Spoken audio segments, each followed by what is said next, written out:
ನೀವು ನೋಡ್ತಾ ಇದ್ದೀರಾ ವಿವಿಸಿ ನ್ಯೂಸ್. ನಾನು ತೇಜಸ್ವಿನಿ. ಈಗ ಹೆಡ್ಲೈನ್ಸ್. ಅಧಿವೇಶನದಲ್ಲಿ ವಿವಾದಾತ್ಮಕ ಹೇಳಿಕೆ ನೀಡಿರುವುದು ಖಂಡನೀಯ. ಶಾಸಕ ರೇವಣ್ಣನನ್ನು ಪಕ್ಷ ಉಚ್ಚಾಟನೆ ಮಾಡಲಿ. ಬಿಜೆಪಿ ಪರಾಜಿತ ಅಭ್ಯರ್ಥಿ ದೇವರಾಜೇಗೌಡ ಆಗ್ರಹ. ಸಂಜೀವಿನಿ ಆಸ್ಪತ್ರೆ ಸಿಬ್ಬಂದಿಗೆ ಶಾಸಕ ಸ್ವರೂಪ್ ಪ್ರಕಾಶ್ ಖಡಕ್ ವಾರ್ನಿಂಗ್. ಲಂಚ ಕೇಳಿದರೆ ಕೆಲಸದಿಂದ ವಜಾ. ಆಸ್ಪತ್ರೆ ಸಿಬ್ಬಂದಿಗೆ ಶಾಸಕರ ಎಚ್ಚರಿಕೆ. ಸಹಕಾರ ಸಂಘದ ಚುನಾವಣೆಯಲ್ಲಿ ಅಕ್ರಮ ಮತ್ತು ಭ್ರಷ್ಟಾಚಾರ ಆರೋಪ. ಹಾಲು ಉತ್ಪಾದಕರ ಸಹಕಾರ ಸಂಘದ ಚುನಾವಣೆ ಬಹಿಷ್ಕರಿಸಿ ಸಂಘದ ಕಿರಣ್ ಕರೆ. ಬಾಂಗ್ಲಾದೇಶದಲ್ಲಿ ನಡೆಯುತ್ತಿರುವ ಹಿಂದೂಗಳ ಹತ್ಯೆ. ಹಾಸನದ ವಿಶ್ವ ಹಿಂದೂ ಪರಿಷತ್ನಿಂದ ಪ್ರತಿಭಟನೆ. ಹಿಂದೂಗಳಿಗೆ ಸೂಕ್ತ ರಕ್ಷಣೆ ನೀಡುವಂತೆ ಆಗ್ರಹ. ಹಳ್ಳಿ ಮೈಸೂರು ಹೋಬಳಿಯನ್ನು ತಾಲೂಕು ಕೇಂದ್ರ ಮಾಡುವಂತೆ ಆಗ್ರಹ. ಜಿಲ್ಲಾಧಿಕಾರಿಗಳಿಗೆ ಮನವಿ. ರಾಜ್ಯ ಸರ್ಕಾರಕ್ಕೆ ಶಿಫಾರಸು ಮಾಡುವಂತೆ ಒತ್ತಾಯ.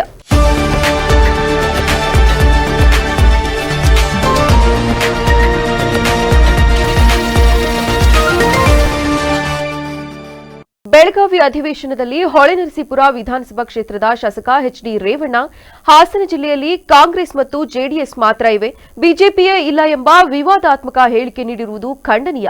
ಈ ಹೇಳಿಕೆ ಜಿಲ್ಲೆಯ ಬಿಜೆಪಿ ಮುಖಂಡರು, ಶಾಸಕರು, ಪರಾಜಿತ ಅಭ್ಯರ್ಥಿಗಳು ಹಾಗೂ ಪಕ್ಷದ ಪ್ರಾಮಾಣಿಕ ಕಾರ್ಯಕರ್ತರಿಗೆ ಅವಮಾನಕಾರಿಯಾಗಿದೆ ಎಂದು ಬಿಜೆಪಿ ಪರಾಜಿತ ಅಭ್ಯರ್ಥಿ ದೇವರಾಜೇಗೌಡ ತಿಳಿಸಿದ್ದಾರೆ.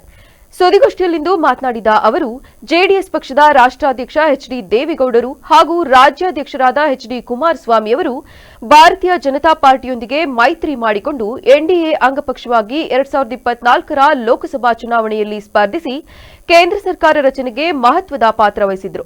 ಈ ಮೈತ್ರಿಯ ಫಲವಾಗಿ ಎಚ್ಡಿ ಕುಮಾರಸ್ವಾಮಿ ಅವರು ಇಂದು ಕೇಂದ್ರ ಉಕ್ಕು ಮತ್ತು ಬೃಹತ್ ಕೈಗಾರಿಕಾ ಸಚಿವರಾಗಿ ಅಧಿಕಾರ ಸ್ವೀಕರಿಸಿದ್ದು ಎನ್ಡಿಎ ಮೈತ್ರಿಯ ಪ್ರಮುಖ ನಾಯಕರಾಗಿ ಗುರುತಿಸಿಕೊಂಡಿದ್ದಾರೆ. ಆದರೆ ಜೆಡಿಎಸ್ ಕುಟುಂಬದ ಪ್ರಮುಖ ಸದಸ್ಯ ಹಾಗೂ ಶಾಸಕ ಎಚ್ಡಿ ರೇವಣ್ಣ ಅವರು ಅಧಿವೇಶನದಲ್ಲಿ ಗಂಭೀರವಾದ ಹೇಳಿಕೆ ನೀಡಿರುವುದು ಸರಿಯಲ್ಲ. ಸದನದಲ್ಲಿ ಪಕ್ಷ ವಿರೋಧಿ ಹಾಗೂ ಮೈತ್ರಿ ಧರ್ಮಕ್ಕೆ ವಿರುದ್ಧವಾದ ಹೇಳಿಕೆ ನೀಡಿರುವ ಎಚ್ಡಿ ರೇವಣ್ಣ ಅವರನ್ನು ಕೂಡಲೇ ಪಕ್ಷದಿಂದ ಉಚ್ಚಾಟನೆ ಮಾಡಬೇಕೆಂದು ತಿಳಿಸಿದರು. ಹಲವಾರು ಪಕ್ಷಗಳೊಂದಿಗೆ ನಮ್ಮ ಭಾರತೀಯ ಜನತಾ ಪಕ್ಷ ಮೈತ್ರಿಯನ್ನು ಮಾಡಿಕೊಂಡು ಕೆಲವು ಪಕ್ಷಗಳನ್ನು ಎನ್ಡಿಎ ಪಕ್ಷದ ಅಂಗಪಕ್ಷವಾಗಿ ಸ್ವೀಕಾರ ಮಾಡಿ ನಾವು ಇವತ್ತು ಕೇಂದ್ರ ಸರ್ಕಾರವನ್ನು ರಚನೆಯನ್ನು ಮಾಡಿದ್ದೀವಿ.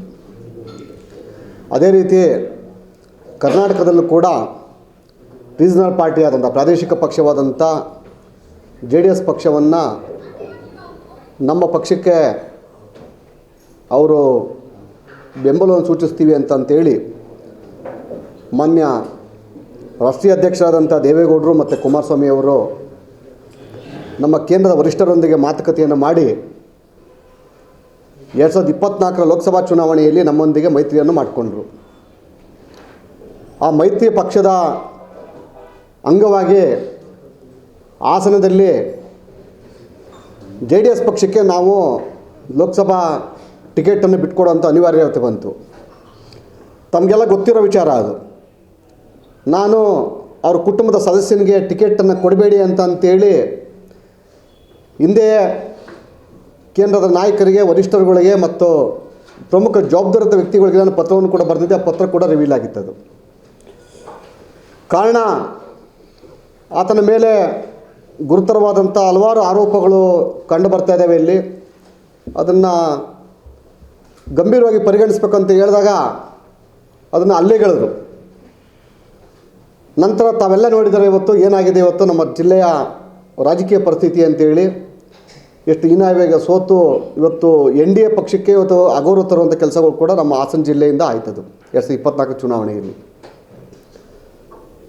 ಅವರ ಕುಟುಂಬದ ಕಡು ವೈರಿಯಾಗಿ, ರಾಜಕೀಯ ಬದ್ಧ ವೈರಿಯಾಗಿದ್ದಂಥವನ್ನು ಕೂಡ ನಾನು ಅನಿವಾರ್ಯವಾಗಿ ಪಕ್ಷದ ಹೈಕಮಾಂಡ್ ಸೂಚನೆ. ಹಣಕ್ಕಾಗಿ ಪೀಡಿಸುವ ಹಾಗೂ ಅಶಿಸ್ತು ರೂಪಿಸಿಕೊಂಡಿರುವ ಸಂಜೀವಿನಿ ಸಹಕಾರಿ ಆಸ್ಪತ್ರೆಯ ಸಿಬ್ಬಂದಿಗಳಿಗೆ ಸಂಸ್ಥೆಯ ಅಧ್ಯಕ್ಷ ಹಾಗೂ ಶಾಸಕ ಸ್ವರೂಪ್ ಪ್ರಕಾಶ್ ಖಡಕ್ ಎಚ್ಚರಿಕೆ ನೀಡಿದ್ದಾರೆ. ಸಂಸ್ಥೆಯ ಸಭಾಂಗಣದಲ್ಲಿ ಇಂದು ನಡೆದ ಸಭೆಯಲ್ಲಿ ಮಾತನಾಡಿದ ಅವರು, ಸಂಜೀವಿನಿ ಸಹಕಾರಿ ಆಸ್ಪತ್ರೆ ನಷ್ಟದಲ್ಲಿ ನಡೆಯುತ್ತಿದ್ದರೂ ಜನರಿಗೆ ಸೇವೆ ನೀಡುವ ಉದ್ದೇಶದಿಂದ ಕೆಲಸ ಮಾಡುತ್ತಿದೆ. ಇದರ ನಡುವೆ ಯಾವುದೇ ಸಿಬ್ಬಂದಿಗಳಿಗೆ ಸಂಬಳದ ಕೊರತೆಯನ್ನು ಮಾಡದಂತೆ ಅಚ್ಚುಕಟ್ಟಾಗಿ ನೋಡಿಕೊಳ್ಳಲಾಗುತ್ತಿದೆ. ಆದರೆ ಇಲ್ಲಿ ಹಲವರ ಬಗ್ಗೆ ದೂರುಗಳು ಕೇಳಿಬರುತ್ತಿವೆ. ಇಂತಹ ದೂರುಗಳು ಮತ್ತೆ ಮರುಕಳಿಸಿದರೆ ಅಂತಹವರ ವಿರುದ್ಧ ಕಠಿಣ ಕ್ರಮ ಜರುಗಿಸಲಾಗುವುದು ಎಂದು ಎಚ್ಚರಿಸಿದರು. ಕೆಲ ಡಿ ಗ್ರೂಪ್ ಸಿಬ್ಬಂದಿಗಳು ಬರುವ ರೋಗಿಗಳು ಮತ್ತು ಅವರ ಕುಟುಂಬಸ್ಥರಿಂದ ಹಣಕ್ಕೆ ಬೇಡಿಕೆ ಇಟ್ಟಿರುವ ದೂರುಗಳು ಬಂದಿವೆ. ಇದಲ್ಲದೆ ಕೆಲ ವೈದ್ಯಕೀಯ ಸಿಬ್ಬಂದಿಗಳು ಕೂಡ ಮನ ಬಂದಂತೆ ತಮಗೆ ಬೇಕಾದಾಗ ಕೆಲಸಕ್ಕೆ ಬರುತ್ತಿರುವುದು ಕಂಡುಬಂದಿದೆ. ಇಂತಹ ಯಾವುದೇ ದೂರುಗಳು ಮತ್ತೆ ಕೇಳಿ ಬಂದರೆ ಅಂತವರನ್ನು ಕೆಲಸದಿಂದ ತೆಗೆದುಹಾಕಲಾಗುವುದು ಎಂದು ಎಚ್ಚರಿಸಿದರು. ಎಚ್ಎಸ್ ಪ್ರಕಾಶ್, ಡಾಕ್ಟರ್ ಗುರುರಾಜ್ ಹೆಬ್ಬಾರ್, ಮುನಿವೆಂಕಟೇಗೌಡ ಅವರು ಸೇರಿದಂತೆ ಹಲವರು ಈ ಸಂಸ್ಥೆಯನ್ನು ಕಷ್ಟಪಟ್ಟು ಕಟ್ಟಿದ್ದಾರೆ. ಅದನ್ನು ಉಳಿಸಿಕೊಂಡು ಹೋಗಬೇಕಿರುವುದು ನಮ್ಮೆಲ್ಲರ ಜವಾಬ್ದಾರಿ. ಇದರಲ್ಲಿ ಸಣ್ಣ ಲೋಪ ಕಂಡುಬಂದರೂ ಸಹಿಸುವುದಿಲ್ಲ ಎಂದು ತಿಳಿಸಿದರು. ನಿರ್ದೇಶಕರು ಕೂಡ ನಾನು ನಮಸ್ಕರಿಸ್ತಾ, ನಿಮಗೆಲ್ಲರೂ ಗೊತ್ತಿದೆ, ಸಂಸ್ಥೆ ನಮ್ಮ ಸಂಜೀವಿನಿ ಆಸ್ಪತ್ರೆ KR ಪುರಂ ಇರ್ಬೋದು, SR ಪುರಂ ಇರ್ಬೋದು, ಸಂಸ್ಥೆ ಲಾಭದಲ್ಲಿ ನಡೀತಾ ಇಲ್ಲ ಅಂದರೂ ಕೂಡ ನಿಮ್ಗೆ ಯಾರಿಗೂ ತೊಂದರೆ ಆಗ್ಬಾರ್ದು ಅಂತ ಪ್ರತಿ ತಿಂಗಳು ಸಂಬಳ ಸಮಯಕ್ಕೆ ನಿಮಗೆ ಸಂಬಳನೂ ಆಗ್ತಾ ಇದೀವಿ ಮತ್ತು ಬೋನಸ್ನು ಕೂಡ ವರ್ಷ ಬೋನಸ್ನು ಕೊಡ್ತಾ ಇದೀವಿ, ಇನ್ಕ್ರಿಮೆಂಟ್ನು ಕೂಡ ಕೊಡ್ತಾ ಇದೀವಿ. ನಮ್ದು ಏನೇ ಸಮಸ್ಯೆ ಇದ್ರು ಏನು ನಮಗೆ ಬಾಡಿಗೆ ಇದೆ, ಇದರಲ್ಲಿ ಆಸ್ಪತ್ರೆ ನಡೀತಾ ಇದೆ. ನೀವುಗಳು ಇದಕ್ಕೆ ನಾವು ಪೂರ್ವಕವಾಗಿ ನಮಗೆ ಸಂಜೀವಿನಿ ಆಸ್ಪತ್ರೆಗೆ ನೀವು ಕೂಡ ಸಹಕಾರ ಮಾಡಬೇಕು. ಇಲ್ಲಿ ಭಾಳಷ್ಟು ಕಂಪ್ಲೇಂಟು, ಇಲ್ಲಿ ಯಾರು ನಮಗೆ ನಿಮ್ಮ ಬಗ್ಗೆ ಸ್ಟಾಫ್ ನಮ್ಮ ಇವರಾಗಲಿ ಯಾರು ಕೂಡ ನಮ್ಗೆ ಹೇಳಿಲ್ಲ. ನಾವೇ ಬಂದಾಗ ಲಿಫ್ಟ್ ಹತ್ರ ನಮಗೆ ಸುಮಾರು ಜನ ಪೇಷಂಟ್ಸ್ಗಳು ಕಂಪ್ಲೇಂಟ್ ಮಾಡಿದ್ದಾರೆ. ಇಲ್ಲಿ ಹೆಚ್ಚಾಗಿ ಡಿ ಗ್ರೂಪ್ ಅವ್ರದ್ದು, ಪುಟ್ಟರಾಜ್ ಅವರು, ಮಂಜೇಗೌಡರು, ಶಾರದಮ್ಮ, ಮಂಜುಳಮ್ಮ, ಇವರೆಲ್ಲ ಭಾಳಷ್ಟು ಕಂಪ್ಲೇಂಟು, ದುಡ್ಡಿಗೆ ಭಾಳ ಪೀಡಿಸ್ತಾರೆ ಅಂತ ಈ ಪುಟ್ಟರಾಜು, ಮಂಜೇಗೌಡರ ಮೇಲೆ ಕಂಪ್ಲೇಂಟ್ ಮಾಡ್ತಾರೆ. ಈಗ ಹೇಳಿದ್ರೆ ಮುಂದಿನ ದಿನಗಳಲ್ಲಿ ಈ ಥರದ್ದೇ ಮತ್ತೆ ಮುಂದುವರೆದ್ರೆ ಯಾವುದೂ ನಿರ್ದಾಕ್ಷಿಣ್ಯ ಇಲ್ಲ, ಯಾರ ಮಾತು ಕೇಳಲ್ಲ, ಕಿತ್ತಾಕೋದು ಗ್ಯಾರಂಟಿ. ಈಗೇನು ಕೆಲಸಕ್ಕೆ ಭಾಳಷ್ಟು ನಿಮ್ಗೆ ಗೊತ್ತಿದೆ, ಇವತ್ತೆಲ್ಲೂ ಕೆಲಸ ಸಿಗ್ತಾ ಇಲ್ಲ. ಇದರಲ್ಲಿ ಈ ಥರ ಮತ್ತೆ ನಿಮ್ದೇನ ನಿಮ್ಮ ನಡವಳಿಕೆ ಮತ್ತೆ ತಿದ್ಕೊಳ್ಳದೆ ಹೋದರೆ ಖಂಡಿತವಾಗ್ಲೂ ಯಾರ ಮಾತು ಕೇಳಲ್ಲ, ತೆಗೆದುಹಾಕೋದಂತೂ ಗ್ಯಾರಂಟಿ. ನೀವು ಈ ಭಾಳ ಕಷ್ಟಪಟ್ಟು ಈ ಸಂಸ್ಥೆನ ಎಲ್ಲ ದೊಡ್ಡವ್ರು ಕಟ್ಟಿದ್ದಾರೆ. ಡಾಕ್ಟರ್ ಹೆಬ್ಬಾರ್ ಇರ್ಬೋದು, ಮುನಿವೆಂಕಟೇಗೌಡರು ಎಲ್ಲರೂ ಕೂಡ ಸೇರಿ ಕಟ್ಟಿರ್ತಾರೆ. ಇದನ್ನ ನಾವೆಲ್ಲ ಉಳಿಸ್ಕೊಂಡು ಬೆಳೆಸ್ಕೊಂಡು ಹೋಗ್ಬೇಕು. ಈ ನರ್ಸ್ಗಳು, ಸ್ಟಾಫ್ ನರ್ಸ್ಗಳು ಕೂಡ ಅಷ್ಟೇ ರೇಗಾಡೋದು, ಭಾಳ ಪ್ರೀತಿಯಿಂದ ಮಾತಾಡಿಸ್ಬೇಕಲ್ಲ ಪೇಷಂಟ್ಸ್ಗಳಿಗೆ.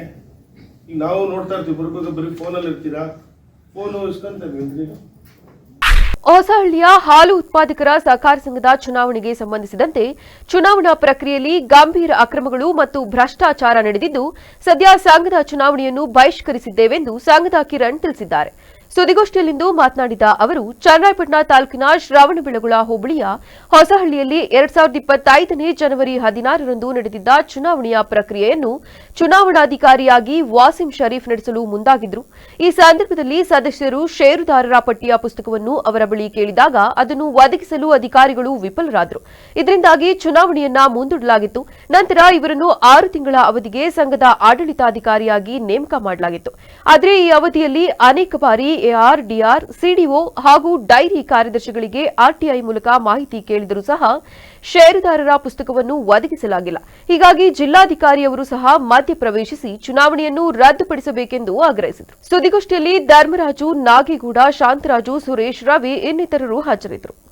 ಅದು 2016/1/2025ನೇ ತಾರೀಕು ಮೊದಲನೇ ಸಾರಿ ಹೊಸಳ್ಳಿ ಗ್ರಾಮದಲ್ಲಿ ಚುನಾವಣೆ ಘೋಷಣೆ ಮಾಡ್ತಾರೆ ಸರ್. ಆ ಸಮಯದಲ್ಲಿ ಹಾಲಾಗ್ತಿದ್ದಂಥ ನಾವುಗಳೆಲ್ಲ ಏನು ಮಾಡಿದ್ವು, ಚುನಾವಣೆ ಶೇರ್ ಪುಸ್ತಕ ಕೊಡಿ, ಚುನಾವಣೆ ಲೆಕ್ಚರ್ ಕೊಡಿ, ಕರಡು ಮತದಾರರ ಪಟ್ಟಿ ಕೇಳಿದಾಗ ಅವರು ಯಾವುದೂ ಇಲ್ಲ ಅಂತ ಹೇಳಿದಾಗ ಆ ಚುನಾವಣೆನ ಮುಂದೂಡಿರ್ತಾರೆ. ಈ ಸಂಬಂಧ ನಾವು ARಗೆ ಮತ್ತು DR ಮತ್ತು ಚುನಾವಣಾ ಅಧಿಕಾರಿಯವರಿಗೆ, ಕಾರ್ಯದರ್ಶಿಯವರಿಗೆ RTI ಮುಖಾಂತರ ಮಾಹಿತಿ ಕೇಳಿರ್ತೀವಿ. ಆದರೂ ಸಹ ಅವ್ರು ಯಾರೂ ನಮಗೆ ಮಾಹಿತಿನ ಕೊಟ್ಟಿರೋದಿಲ್ಲ ಸರ್. ಅದಕ್ಕೆ ಸಂಬಂಧಪಟ್ಟಂಗೆ RTIಲಿ ಹಾಕಿರೋಂಥ ಕಾಪಿಗಳೆಲ್ಲ ಕೊಟ್ಟಿದ್ವಿ ಸರ್. ಇಲ್ಲಿ ಮೆನ್ಷನ್ ಮಾಡಿದ್ವಿ ಸರ್. ಇಲ್ಲಿ AR ಅವ್ರಿಗೆ, DR ಮತ್ತು CDO ಅವರಿಗೆ ಮತ್ತು ಕಾರ್ಯದರ್ಶಿ ಅವರಿಗೆ RTI ಕೊಟ್ಟಿರ್ತೀವಿ ನಾವು. ಆದರೂ ಸಹ ಅವ್ರ ಹತ್ರ ಯಾವುದೇ ಮಾಹಿತಿ ಕೊಟ್ಟಿರೋದಿಲ್ಲ ಸರ್. ಈ ಸಂಬಂಧ ಅವ್ರು ಏನು ಮಾಡ್ತಾರೆ, ಚುನಾವಣೆನ ಮುಂದೂಡ್ತಾರೆ ಸರ್. ಚುನಾವಣೆ ಮುಂದೂಡಿದಾಗ ಮತ್ತೆ ಅವರು 28/12/2025 ಅಂದರೆ ಇದೇ ಡಿಸೆಂಬರ್ ತಿಂಗಳು 28ನೇ ತಾರೀಕು ಚುನಾವಣೆ ಘೋಷಣೆ ಮಾಡಿರ್ತಾರೆ. ಈ ಸಂಬಂಧ ನಾವು ಹಾಲಾಗ್ತಿದ್ದಂಥ ನಾವೆಲ್ಲರೂ ಕೇಳ್ಕೊತೀವಿ. ಏನಂತ, ನಮಗೆ ಈ ಸರಿ ಕರಡು ಮತದಾರ ಪಟ್ಟಿ ಕೊಡಿ, ಶೇರ್ ಪುಸ್ತಕ ಲೆಜ್ಜರ್ ಕೊಡಿ ಅಂತ ಕೇಳಿದಾಗ ಅವರು ಈ ಸರಿನೂ ಪೂರೈಸಿರೋದಿಲ್ಲ ಸರ್. ಪೂರೈಸ್ತಲೇ ಇದೇ ಥರ ಉಡಾಫಿಯಾಗಿ ಉತ್ತರ ಕೊಡ್ತಿರ್ತಾರೆ. ಅದಕ್ಕೆ ವಿಜಯೇಂದ್ರ ಅವರು ರಿಟರ್ನಿಂಗ್ ಆಫೀಸರ್ ಆಗಿ CDO ಅವ್ರನ್ನೇ ನೇಮಕ ಮಾಡಿರ್ತಾರೆ. ಅವರು ಸಹ ಈ ಸಂಬಂಧ ಯಾವುದೇ ಉತ್ತರ ಕೊಡದೇ ಇದ್ದಾಗ ಅವ್ರೇನು ಮಾಡ್ತಾರೆ, ಆ ಸಂಬಂಧ 2ನೇ ಪೇಜಲ್ಲಿ ಹಾಕಿದ್ದೀನಿ ನೋಡಿ ಸರ್. ಇದರಲ್ಲಿ ಅವರು ಹೇಳ್ತಾರೆ, ವಿಜಯೇಂದ್ರ ಅವರು ನಮ್ಗೆ ಏನು ಹೇಳ್ತಾರೆ, ಸಂಘದ ವ್ಯವಹಾರ ನಡೆಸಲು ಸ್ವಂತ ಕಟ್ಟಡವಿಲ್ಲ, ಸ್ವಂತ ಕಟ್ಟಡವಿಲ್ಲ, ಡೈರಿ ನಡೆಸಲು ಸ್ವಂತ ಕಟ್ಟಡವಿಲ್ಲ, ಲೆಕ್ಕ ಪುಸ್ತಕಗಳ ನಿರ್ವಹಣೆಗೆ ಸೂಕ್ತ ವ್ಯವಸ್ಥೆ ಮಾಡಿಕೊಂಡಿರೋದಿಲ್ಲ. ಸಂಘದ ಎಲ್ಲ ಲೆಕ್ಕ ಪುಸ್ತಕಗಳನ್ನು ಕಾರ್ಯದರ್ಶಿಯವರು ತಮ್ಮ ಮನೆಯಲ್ಲಿಟ್ಟುಕೊಂಡು ಕೆಲವು ಸದಸ್ಯರು ಸಂಘದ ಷೇರು ಪುಸ್ತಕವನ್ನು ಪರಿಶೀಲನೆಗೆ ಹಾಜರುಪಡಿಸಲು ಕೋರಿದರು. ಪರಿಶೀಲನೆಗೆ ಹಾಜರುಪಡಿಸಲು ಉದ್ದಟತನ ತೋರಿರುವ, ಆದ್ದರಿಂದ ಇವರ ವಿರುದ್ಧ ನಿಯಮಾನುಸಾರ ಶಿಸ್ತು ಕ್ರಮ ಕೈಗೊಳ್ಳಬೇಕೆಂದು ಅಂತ ರಿಟರ್ನಿಂಗ್ ಆಫೀಸರ್ ಅವರು AR ಅವರಿಗೆ ಪತ್ರ ಬರೆದಿರ್ತಾರೆ ಸರ್. ಇದನ್ನ ಒಬ್ಬ ಅಧಿಕಾರಿಗೆ ಅವರು ಬಾಂಗ್ಲಾದೇಶದಲ್ಲಿ ಆಂತರಿಕ ಸಮಸ್ಯೆಯ ಕಾರಣದಿಂದ ಹಿಂದೂ ಧರ್ಮದ ದೀಪುದಾಸ್ ಎಂಬ ವ್ಯಕ್ತಿಯನ್ನು ಅಲ್ಲಿನ ಪೊಲೀಸರೆದುರಿಗೆ ಅಮಾನುಷವಾಗಿ ಕೊಂದಿರುವುದು ಅತ್ಯಂತ ವಿಪರ್ಯಾಸ ಎಂದು ವಿಶ್ವ ಹಿಂದೂ ಪರಿಷತ್ ಜಿಲ್ಲಾ ವಿಭಾಗ ಕಾರ್ಯದರ್ಶಿ ಮಹಿಪಾಲ್ ತಿಳಿಸಿದರು. ಬಾಂಗ್ಲಾದೇಶದಲ್ಲಿ ನಡೆಯುತ್ತಿರುವ ಹಿಂದೂಗಳ ಹತ್ಯೆ ಖಂಡಿಸಿ ಹಾಸನದಲ್ಲಿಂದು ವಿಶ್ವ ಹಿಂದೂ ಪರಿಷತ್ ವತಿಯಿಂದ ಜನಾಂದೋಲನ ಪ್ರತಿಭಟನೆ ನಡೆಸಲಾಯಿತು. ನಂತರ ಮಾತನಾಡಿದ ಅವರು, ಬಾಂಗ್ಲಾದೇಶದಲ್ಲಿ ಅತಿ ಭೀಕರವಾಗಿ ಅಮಾನುಷವಾಗಿ ಹಿಂದೂಗಳನ್ನು ಕೊಲ್ಲುತ್ತಿರುವುದು ಖಂಡಿಸಿ ದೇಶಾದ್ಯಂತ ಪ್ರತಿಭಟಿಸುತ್ತಿದ್ದೇವೆ. ಈ ಕೂಡಲೇ ರಾಜತಾಂತ್ರಿಕವಾಗಿ ಅಲ್ಲಿನ ಸಮಸ್ಯೆ ಬಗೆಹರಿಸಿ ದೇಶದಾದ್ಯಂತ ಇರುವ ಅಕ್ರಮ ಬಾಂಗ್ಲಾದೇಶಿ ಒಳನುಸುಳುಕಾರರನ್ನು ಹೊರಗಟ್ಟಿ, ಇಲ್ಲವಾದಲ್ಲಿ ನಮ್ಮ ಸಂಘಟನೆಯಿಂದ ಅವರನ್ನು ಊರೂರಲ್ಲಿ ಹುಡುಕಿ ಪೊಲೀಸರಿಗೆ ಒಪ್ಪಿಸುತ್ತೇವೆ. ಹಾಗಾಗಿ ಪೊಲೀಸರು ಈ ಕೂಡಲೇ ದೇಶದಲ್ಲಿರುವ ಸುಮಾರು 4 ಕೋಟಿ ಅಕ್ರಮ ಬಾಂಗ್ಲಾದೇಶಿ ವಲಸಿಗರನ್ನು ಬಂಧಿಸಿ ಹೊರಗಟ್ಟಬೇಕು ಹಾಗೂ ಬಾಂಗ್ಲಾದೇಶದಲ್ಲಿರುವ ಹಿಂದೂಗಳಿಗೆ ಸೂಕ್ತ ರಕ್ಷಣೆ ಕೊಟ್ಟು ಭಾರತೀಯ ಪೌರತ್ವ ನೀಡಬೇಕೆಂದು ಆಗ್ರಹಿಸಿದರು. ಕಾರಣ ಒಂದೇ, ಅಲ್ಲಿ ಹತ್ಯೆ ಮಾಡಿರುವಂತವ್ರು ಯಾರು ಅನ್ನುವಂಥದ್ದು. ಕಾರಣ ಏನು ಅಂದ್ರೆ, ಬಾಂಗ್ಲಾದೇಶದಲ್ಲಿರುವಂತಹ ಬಹುಸಂಖ್ಯಾತರು ಹಿಂದೂ ದಲಿತನನ್ನು ಹತ್ಯೆ ಮಾಡಬಹುದು. ನಾವು ಮಾತಾಡಲ್ಲ. ಕಾರಣ ಏನಂದ್ರೆ, ಬಾಂಗ್ಲಾದೇಶದವ್ರ ಬಗ್ಗೆ ಮಾತಾಡಿದ್ರೆ ಭಾರತದಲ್ಲಿರುವಂತ ಅಲ್ಪಸಂಖ್ಯಾತರು ನಮಗೆ ಓಟ್ ಹಾಕಲ್ಲ ಅಂತ. ನಿಮಗೆ ನಾಚಿಕೆ ಮಾನ ಮರ್ಯಾದೆ ಒಂಚೂರಾದ್ರೂ ಇದೆಯಾ? ಇವತ್ತು ಏನು ಬಾಂಗ್ಲಾದೇಶದಲ್ಲಿ ಅಲ್ಲಿಯ ಆಂತರಿಕ ಸಮಸ್ಯೆಯ ಕಾರಣ ದೀಪು ದಾಸ್ ಅನ್ನುವಂಥ ವ್ಯಕ್ತಿಯನ್ನು ಅತಿ ಭೀಕರವಾಗಿ ಅಮಾನುಷವಾಗಿ ಬಾಂಗ್ಲಾದೇಶಿ ಪೊಲೀಸರ ಮುಂದೆನೇ ಅವ್ರನ್ನೆಲ್ಲರನ್ನೂ ಕೂಡ ಹಿಂಸೆ ಮಾಡಿ ಕೊಂದಿದ್ದಾರೆ. ಅದರ ವಿಚಾರವಾಗಿ ವಿಶ್ವ ಹಿಂದೂ ಪರಿಷತ್ ಇಡೀ ದೇಶಾದ್ಯಂತ ಪ್ರತಿಭಟನೆಯನ್ನು ಹಮ್ಮಿಕೊಳ್ತಾ ಇದೆ. ಈ ಮೂಲಕವಾಗಿ ಭಾರತ ಸರ್ಕಾರಕ್ಕೆ ನಾವು ಆಗ್ರಹ ಮಾಡ್ತಿದ್ದೀವಿ, ರಾಜತಾಂತ್ರಿಕವಾಗಿ ಇವತ್ತು ಏನಲ್ಲಿ ಸಮಸ್ಯೆ ಇದೆ ಅದನ್ನು ರಾಜತಾಂತ್ರಿಕವಾಗಿ ಬಗೆಹರಿಸಿ 2ನೇ ಹಂತದಲ್ಲಿ ಇಡೀ ದೇಶಾದ್ಯಂತ ಇರುವ ಅಕ್ರಮ ಬಾಂಗ್ಲಾದೇಶಿ ಒಳನುಸುಳುಗಾರರನ್ನ ಈ ದೇಶದಿಂದ ಹೊರಗಡೆ ಅಟ್ಬೇಕು. ಇಲ್ಲ ಅಂತ ಹೇಳಿದ್ರೆ ವಿಶ್ವ ಹಿಂದೂ ಪರಿಷತ್ತು ಆ ಅಕ್ರಮ ಬಾಂಗ್ಲಾದೇಶಿ ವಲಸಿಗರನ್ನ ಊರೂರಲ್ಲಿ ಹೋಗಿ ಹುಡ್ಕೊಂಡು ಕರ್ಕೊಂಡು ಬಂದು ನಾವು ಸ್ಟೇಷನಿಗೆ ಬಿಡುವಂಥ ಕೆಲಸ ಮಾಡ್ತೀವಿ. ಅದು ಈ ದೇಶದ ಎಲ್ಲ ರಾಜ್ಯ ಸರ್ಕಾರಗಳು ಈಗಲೇ ಈ ಕ್ಷಣದಲ್ಲೇ ಈ ಕಾರ್ಯಾಚರಣೆಗಿಳಿದು ಈ ದೇಶದಲ್ಲಿರುವಂಥ 4 ಕೋಟಿಗೂ ಹೆಚ್ಚು ಅಕ್ರಮ ಬಾಂಗ್ಲಾದೇಶಿ ವಲಸಿಗರು ಏನಿದ್ದಾರೆ ಇವರು ಆಚೆಗಟ್ಟಬೇಕು. ಮತ್ತೆ ಬಾಂಗ್ಲಾದೇಶದಲ್ಲಿರುವಂಥ ಹಿಂದೂಗಳಿಗೆ ಸೂಕ್ತ ರಕ್ಷಣೆಯನ್ನು ಕೊಟ್ಟು ಭಾರತದ ಪೌರತ್ವವನ್ನು ಕೊಡಬೇಕು ಅಂತ ಈ ಮೂಲಕವಾಗಿ ನಾವು ವಿಶ್ವ ಹಿಂದೂ ಪರಿಷತ್ತಿಂದ ಜನಾಂದೋಲನವನ್ನು ನಾವು ಮಾಡ್ತಾ ಇದ್ದೀವಿ. ಹಳ್ಳಿ ಮೈಸೂರು ಹೋಬಳಿ ಕೇಂದ್ರವನ್ನು ತಾಲೂಕು ಕೇಂದ್ರವನ್ನಾಗಿ ಮಾಡುವಂತೆ ಒತ್ತಾಯಿಸಿ ಹಳ್ಳಿ ಮೈಸೂರು ಗ್ರಾಮಸ್ಥರು ಜಿಲ್ಲಾಧಿಕಾರಿಯವರಿಗೆ ಮನವಿ ಸಲ್ಲಿಸಿದರು. ಜಿಲ್ಲಾಧಿಕಾರಿಯವರಿಗೆ ಮನವಿ ಸಲ್ಲಿಸಿ ನಂತರ ಮಾತನಾಡಿದ ಗ್ರಾಮಸ್ಥರು, ಹಳ್ಳಿ ಮೈಸೂರು ಹೋಬಳಿ ಕೇಂದ್ರವನ್ನು ತಾಲೂಕು ಕೇಂದ್ರವನ್ನಾಗಿ ಮಾಡಬೇಕು. ಈ ಕುರಿತು ಜಿಲ್ಲಾಧಿಕಾರಿಯವರಿಗೆ ಮನವಿ ಸಲ್ಲಿಸಿದ್ದೇವೆ. ಅವರು ಇದರ ಬಗ್ಗೆ ಮಾಹಿತಿ ಸಂಗ್ರಹಿಸುವುದಾಗಿ ತಿಳಿಸಿದ್ದಾರೆ. ನಮ್ಮ ಹೋಬಳಿಗೆ 12 ಗ್ರಾಮಗಳು ಗ್ರಾಮ ಪಂಚಾಯಿತಿಗೆ ಸೇರಿದ್ದು 2 ಲಕ್ಷಕ್ಕೂ ಅಧಿಕ ಮತದಾರರಿದ್ದಾರೆ. ಹಾಗಾಗಿ ತಾಲೂಕು ಕೇಂದ್ರವನ್ನಾಗಿ ಮಾಡಬೇಕೆಂದು ಒತ್ತಾಯಿಸಿದರು. ಇನ್ನು ಈ ಸಂದರ್ಭದಲ್ಲಿ ಗ್ರಾಮಸ್ಥರಾದ ಶೇಖರಣ್ಣ, ಮಾಜಿ ಗ್ರಾಮ ಪಂಚಾಯಿತಿ ಡಿಶ್ ಮಂಜಣ್ಣ, ಬಾಲಣ್ಣ, ವಿಶ್ವನಾಥ್ ಅಂಗಡಿ ಚಿಕ್ಕಣ್ಣ, ಮಧು ಹೊಸಕೊಪ್ಪಲು, ಅಡಿಕೆ Shivu, Nagaraju, Shantaveerappa, Manjunath petrol bunk, Srikanthamurthy, cable Mallesh, Santosh, Chetan ಸೇರಿದಂತೆ ಇನ್ನಿತರರು ಹಾಜರಿದ್ದರು. ನಾವು ಕಳೆದ 20 ವರ್ಷಗಳಿಂದ ನಮ್ಮ ಹಾಸನ ಜಿಲ್ಲೆ ಹೊಳೆನರಸೀಪುರ ತಾಲೂಕಿನ ಹಳ್ಳಿ ಮೈಸೂರು ಹೋಬಳಿ ಕೇಂದ್ರವನ್ನು ಹಳ್ಳಿ ಮೈಸೂರನ್ನು ಈ ಹೋಬಳಿ ಕೇಂದ್ರ ಇದೆ ಅದನ್ನು ತಾಲೂಕು ಕೇಂದ್ರವನ್ನಾಗಿ ಮಾಡಿಕೊಡ್ಬೇಕು ಅಂತ ಹೇಳ್ಬಿಟ್ಟು ಅನೇಕ ನಿರಂತರವಾಗಿ ಮನವಿಗಳನ್ನು ಸಲ್ಲಿಸ್ತಾ ಬಂದಿದ್ದು. ಅದು ಇದುವರೆಗೆ ಈಡೇರಲಿಲ್ಲ. ಈಗ ಕಳೆದ ಒಂದು 2-3 ತಿಂಗಳ ಹಿಂದೆ ನಮ್ಮೂರಿನವರೇ ಆದಂಥ ಮುಖ್ಯಮಂತ್ರಿಗಳ ಆರೋಗ್ಯ ವೈದ್ಯಕೀಯ ಸಲಹೆಗಾರರಾದಂಥ ಡಾಕ್ಟರ್ H. ರವಿಕುಮಾರ್ ಅವರ ಮುಖಾಂತರ ನಾವು ನಮ್ಮ ಹಳ್ಳಿ ಮೈಸೂರನ್ನ ತಾಲೂಕು ಕೇಂದ್ರವನ್ನಾಗಿ ಮಾಡಿಕೊಡ್ಬೇಕು ಅಂತ ಅಂದ್ಬಿಟ್ಟು ಮನವಿನ ಮುಖ್ಯಮಂತ್ರಿಗಳ ತಲುಪಿಸಿದ್ದೀವಿ. ಅವರು ತಲುಪಿಸಿದ್ದಾರೆ ಡಾಕ್ಟರ್ ರವಿಕುಮಾರ್. ಆ ಮನವಿ ನಮ್ಮ ಮನವಿ ಹಾಸನ ಜಿಲ್ಲಾಧಿಕಾರಿಗಳು ಬಂದಿದೆ.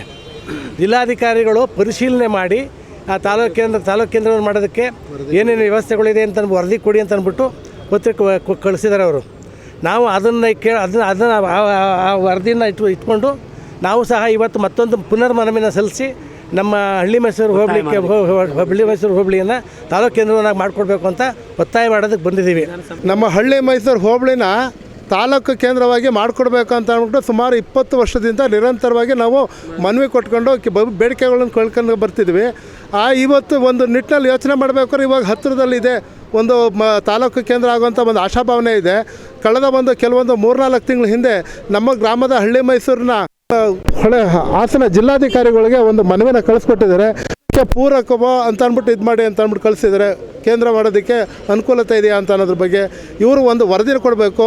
ವರದಿ ಕೊಡಬೇಕಾಗಿರೋದು ನಮ್ಮ ಹಳ್ಳಿ ಮೈಸೂರು ಗ್ರಾಮನ ತಾಲೂಕು ಕೇಂದ್ರವಾಗಿ ಮಾಡೋದಕ್ಕೆ ಇವರ ವರದಿ ಪೂರಕವಾಗಿರಲಿ ಅಂತ ಅಂದ್ಬಿಟ್ಟು ನಮ್ಮ ಜಿಲ್ಲಾಧಿಕಾರಿಗಳನ್ನ ಒಂದು ಮನವಿ ಪೂರ್ವಕವಾಗಿ ಕೇಳ್ಕೊಳ್ಳೋದಕ್ಕೆ ನಾವು ಇಷ್ಟು ಜನ 150 ಜನ ಬಂದಿದ್ದೀವಿ. ಇವರ ವರದಿನಲ್ಲಿ ನಮಗೆ ಹಳ್ಳಿ ಮೈಸೂರು ಪಂಚಾಯತ್ ಹೋಬಳಿನ ತಾಲೂಕು ಕೇಂದ್ರವಾಗಿ ಮಾಡಿಕೊಳ್ಳಿ ಅಂತ ಅಂದ್ಬಿಟ್ಟು ನಾವು ಕೇಳ್ಕೊಂತ ಒಂದು ಮನವಿ ಕೊಟ್ಟು ಒಂದು ಖುದ್ದು ಭೇಟಿ ಮಾಡೋಕ್ಕೆ ಬಂದಿದ್ದೀವಿ. ಮಾಡಿದ್ದೀವಿ. ಆನಂತರ ಹಳ್ಳಿ ಮೈಸೂರು ಹೋಬಳಿನ ತಾಲೂಕು ಕೇಂದ್ರ ಮಾಡೋದಕ್ಕೆ ಎಲ್ಲ ಒಂದು ಸವಲತ್ತುಗಳಿದ್ದಾವೆ. ಮೂಲ ಸೌಲಭ್ಯ ಈಗ ಮತ್ತೊಮ್ಮೆ ಹೆಡ್ಲೈನ್ಸ್. ಅಧಿವೇಶನದಲ್ಲಿ ವಿವಾದಾತ್ಮಕ ಹೇಳಿಕೆ ನೀಡಿರುವುದು ಖಂಡನೀಯ. ಶಾಸಕ ರೇವಣ್ಣನನ್ನು ಪಕ್ಷ ಉಚ್ಚಾಟನೆ ಮಾಡಲಿ. ಬಿಜೆಪಿ ಪರಾಜಿತ ಅಭ್ಯರ್ಥಿ ದೇವರಾಜೇಗೌಡ ಆಗ್ರಹ.